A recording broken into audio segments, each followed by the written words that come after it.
It's the Agribusiness Report. I'm Tony St. James. We're joined today by Mary Thomas Hart. Mary Thomas is Chief Counsel with the National Cattlemen's Beef Association. So good to see you. Good to be here, Tony. Hey, and by the way, welcome back, because I know you've been traveling a bit. You were, in Europe just a couple of weeks ago? Thank you. Yeah, it's been a pretty busy couple of weeks. I was in Europe for a sustainability conference, and then we also had the opportunity to meet with the European Union and some government officials for the United Kingdom. Now, with all of this that happens outside of our borders, we have so much that's happening inside the borders. So let's just start with maybe the elephant in the room, and that's the elections, if you will, and a slight change in Congress. What does that spell for the future of a farm bill? Great question. I think that we are now faced with what's likely going to be a Republican majority in the House and retaining a Democratic majority in the Senate, which makes a farm bill process maybe a bit more complex than it would have been if either party had been in control of both chambers. So, I think it may be tougher, but we'll get a lot more compromise, right? The final package, whatever that looks like, is going to be something that needs support from both parties. So, obviously programs like conservation and animal health will be high on our priority list, while other groups will be heavily focused on SNAP programs and making sure that food is available for everyone in the country. So I think, achieving that balance is going to be key to getting a farm bill across the finish line, and we'll be pushing hard for that on Capitol Hill next year. There are quite a few titles to the farm bill as well. One area that there is not a title for is livestock. Is that okay? It's certainly okay with us, and I think we want to keep it that way, right? There are myriad tools to manage the livestock industry in the United States. Adding a new title to the farm bill just makes that process even more complex, and I would say adds confusion that we don't need. We have a lot of other areas in the farm bill that are really important to us. Like I said, animal health, the FMD bank, the conservation title, making sure that our producers have access to those really vital voluntary conservation programs. Adding a livestock title would just be another complexity that would hold up the process. Okay. Complexities. The only thing that keeps coming to my mind is something that Congress did that just keeps on giving back year after year after year, and that's Waters of the U.S. or WOTUS. What's happening there? You're right.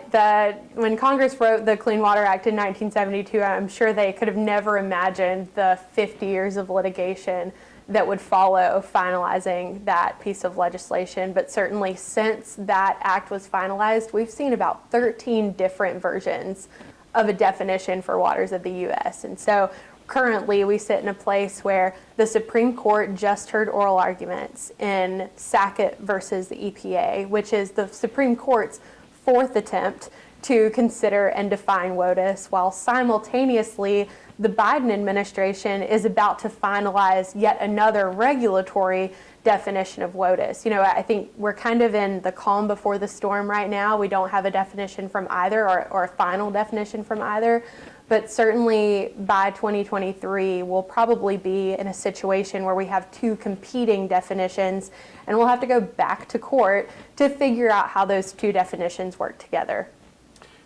Okay, so let's also talk about, since we're talking about finalizing some regulations there, SEC, what's happening there?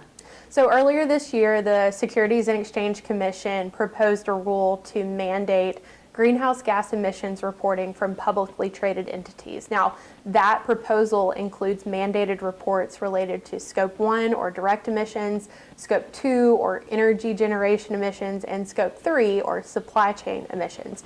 So obviously, cattle operations aren't subject to SEC regulations typically, but we're all a part of someone's supply chain. We're all a part of a publicly traded supply chain. And so when you are supplying beef to a publicly traded company, that means that that company could have to report emissions from their beef cattle supply chain, their beef cattle production.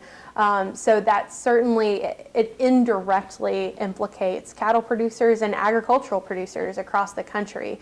We submitted comments to the SEC along with a number of other national ag organizations asking them to not require Scope 3 emissions be submitted, and if they do require Scope 3 emissions be submitted, that they not ask those companies to go directly to the producer, right? We have existing publicly available data sets like EPA's greenhouse gas emissions inventory or the USDA's beef life cycle assessment.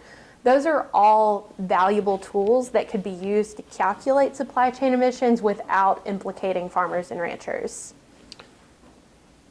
So as we conclude our conversation, I introduced you earlier as General Counsel.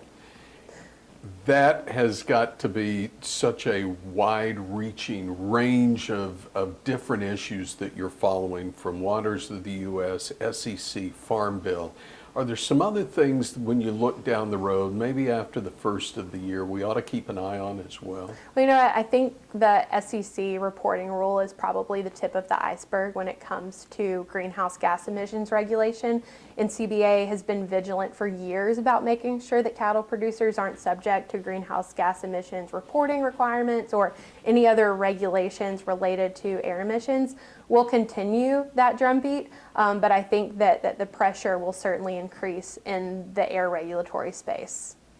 So what can producers be doing to be, maybe not vigilant here, but just to make sure that they're staying out in front of this? I think it's always valuable to join NCBA, right? We are a voice for the cattle industry and for cattle producers in Washington, D.C. We've worked hard. We cover a variety of issues, including environmental issues and climate. So certainly go to policy.ncba.org to get information on this issue, this set of issues, and other issues that we work on, and always consider joining NCBA. Mary Thomas, always good to see you. Good to Thanks for see your you. time. Good to see you. Mary Thomas Hart is Chief Counsel with the National Cattlemen's Beef Association in Washington, D.C. I'm Tony St. James. It's the Agribusiness Report.